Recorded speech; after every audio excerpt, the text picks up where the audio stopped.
Hello friends, welcome to government jobs Adda.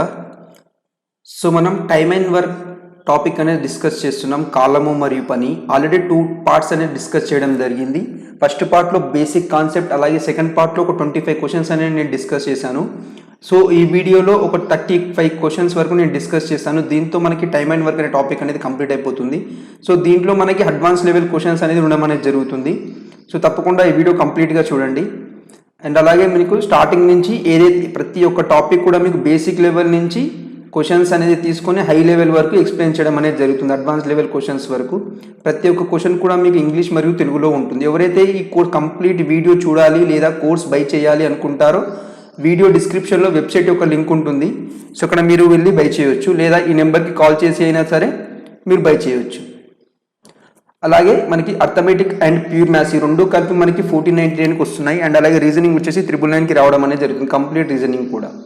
So ఎవరైతే by చేయాలి అనుకుంటున్నారో ఈ నెంబర్కి మీరు కాల్ చేయండి. లేట్ చేయకుండా మనం క్వశ్చన్స్లోకి వెళ్దాం. సో ఆల్రెడీ మనం ఒక 25 క్వశ్చన్స్ అనేది డిస్కస్ చేసాం.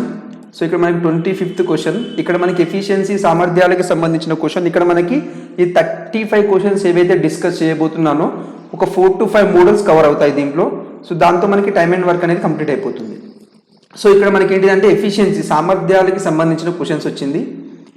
ఏ work twice as fast as B if B can complete A work in 12 days independently then the number of days in which B A and B can together finish the work.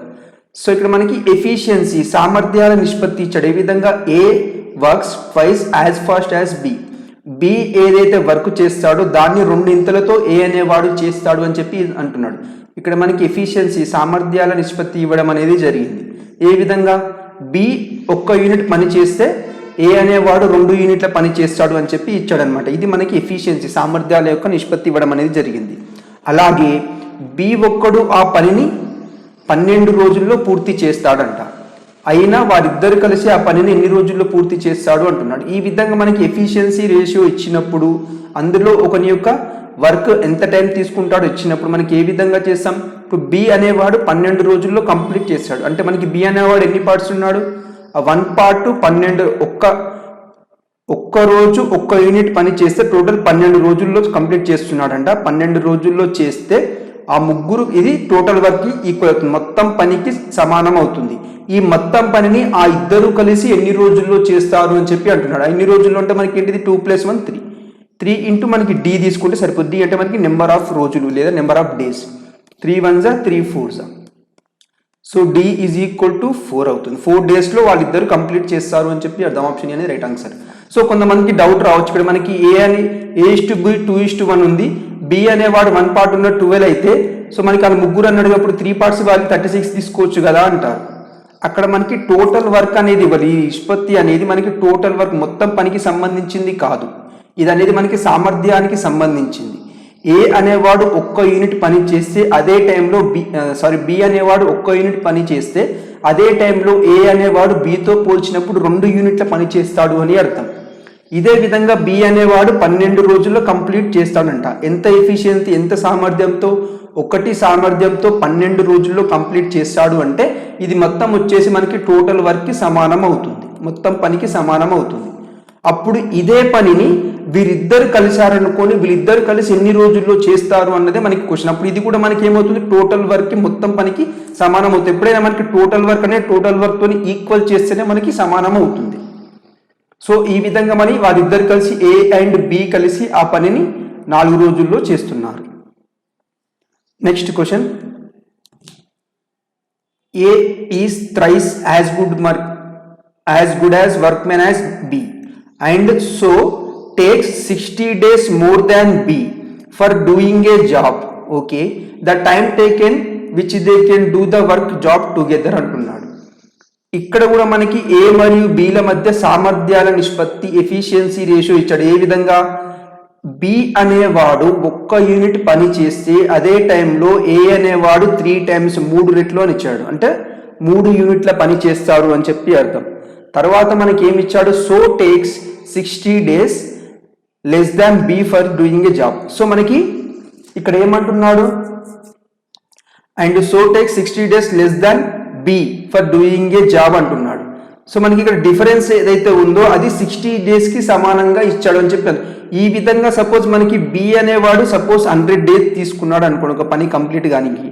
ఏ అనేవాడి యొక్క efficiency సామర్థ్యం ఎక్కువగా ఉంది కాబట్టి 60 రోజులు తక్కువగా తీసుకుంటున్నాడు అని చెప్పి అంటున్నాడు అనమాట. అంటే సపోజ్ ఇక్కడ నేను ఎగ్జాంపుల్గా తీసుకుంటున్నాను.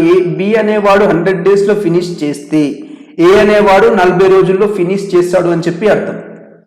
సో ఇది మనకి డిఫరెన్స్ అనమాట. ఎందుకంటే ఏ యొక్క ఎఫిషియన్సీ సామర్థ్యం అనేది ఎక్కువగా ఉంది కాబట్టి.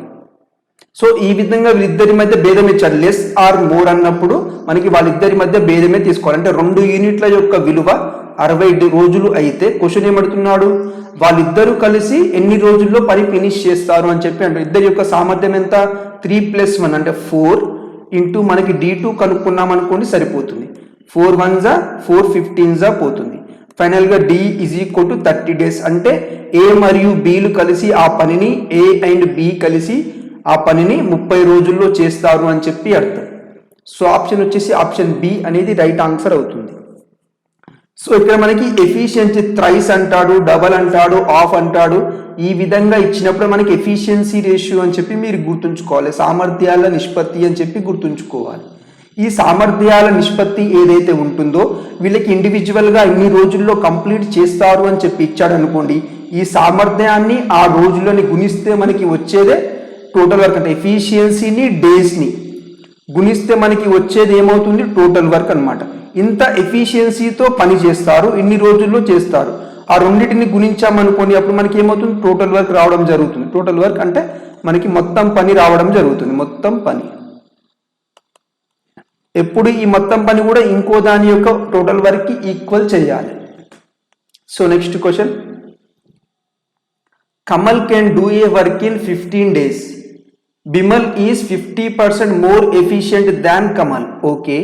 The number of days Bimal will take to do the same piece of work. So first మనకి ఎఫిషియన్సీ ఏ విధంగా ఇచ్చాడు, బిమల్ అలాగే కమల్ అంట.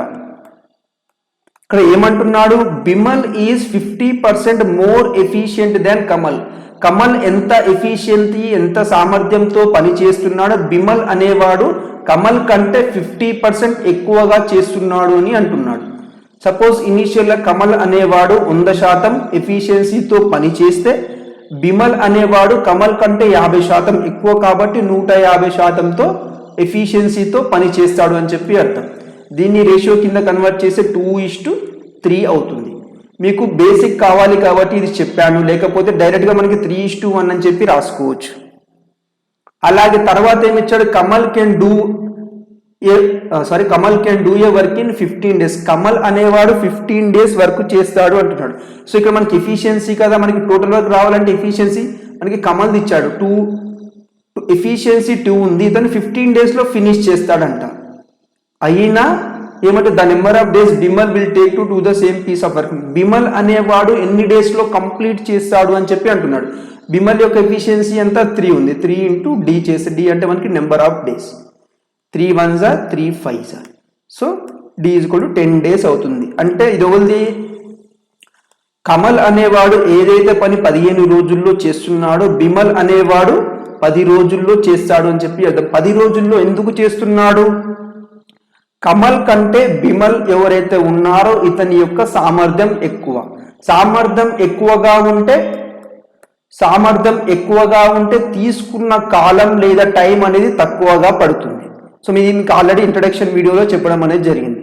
సామర్థ్యం ఎక్కువగా ఉంటే కాలం తక్కువగా పడుతుంది. అలాగే సామర్థ్యం తక్కువగా ఉంది అనుకోండి, తీసుకునే టైం లేదా కాలం అనేది ఎక్కువగా తీసుకుంటుంది అని చెప్పి అర్థం. Next question, A can do a work in 15 days and B in 20 days if they work on it together for 4 days. So ఇది నెక్స్ట్ మోడల్ 2 అనుకోండి. ఇందులో if they work on it together for 4 days then the fraction of the work that is left is.